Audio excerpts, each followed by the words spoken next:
আসসালামু আলাইকুম। আশা করি সবাই ভালো আছেন। আজকে আমি আপনাদের সাথে হালিমে যে আমরা একটা গুঁড়ো গরম মশলার ব্যবহার করি সেটাই আপনাদের সাথে আজকে আমি শেয়ার করব। আর এই মশলাটা কিন্তু আপনারা তৈরি করে ঠান্ডা করে এভাবে বয়মে রেখে 6 মাস পর্যন্ত হালিমের ভিতর দিয়ে ব্যবহার করতে পারেন। আর এই মশলাটার কারণে কিন্তু হালিমটাও খেতে বেশি ভালো হবে।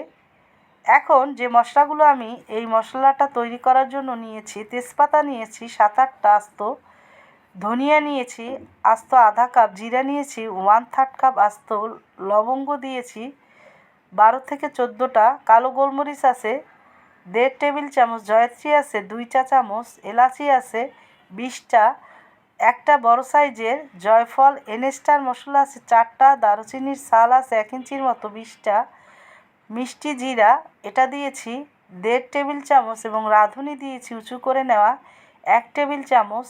এই মশলাগুলো ব্যবহার করলে এই হালিমের মশলাটা আর কি যেটা করছি, তাহলে হালিমটা কিন্তু রান্না করার সময় দিলে এই মশলাটা খেতে দারুণ হবে, যেটা আপনারা বাসায় তৈরি করে নিয়ে রান্না করে দেখলে বুঝতে পারবেন। এখানে আমি শুকনো মরিচ দিয়েছি 25টা। এখন চুলায় মিডিয়াম টু লোতে ফ্রাই প্যান দিয়ে প্যানটা গরম হয়ে যাওয়ার পরে হাত দিয়ে ধরা যাবে এরকমের, জালটা তখন আমি একেবারে লো হিটে দিয়ে, যেটার পরে আর কমানো সম্ভব না, সেখানটায় রেখে প্রথমে আমি শুকনো মরিচটা দিয়ে তারপরে তেজপাতা দিব এবং জয়ফল, তারপর দারুচিনি, এনস্টার মশলা, যে মশলাটা আসলে গরম হতে একটু সময় লাগে ছোটো মশলার থেকে, সেটা প্রথমে একরকমের ধাপে ধাপে দিয়ে নেবেন। আর যেটা তাড়াতাড়ি গরম হয়ে যায় সেটা আস্তে আস্তে দিয়ে নেবেন। দিয়ে আমি এই লো হিটেই 1 মিনিট ভেজে নিব।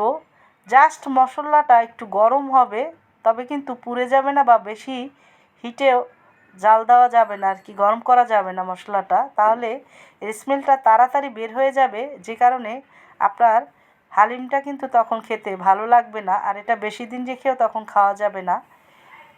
জাস্ট একটু হালকা গরম হবে মশলাটা এবং ঠান্ডা করে উঠিয়ে নিয়ে তারপরে আমি ব্লেন্ডারে মিহি পাউডার করে নিয়েছি। আপনারা শিলপাটায় গুঁড়া করে নিতে পারেন। আর এই ভিডিও দেখে যদি আপনাদের কাছে ভালো লাগে প্লিজ আমার চ্যানেলটা সাবস্ক্রাইব, লাইক, শেয়ার করে নেবেন। এটা কিন্তু হয়ে যাওয়ার পরে আমি হাত দিয়ে আপনাদের একটু শেয়ার করছি, ধরা যাচ্ছে, পুড়ে যাচ্ছে না হাতটা, এরকমের তাপে রেখে তারপর তৈরি করে নেবেন। সবাই ভালো থাকবেন। আল্লাহ হাফেজ।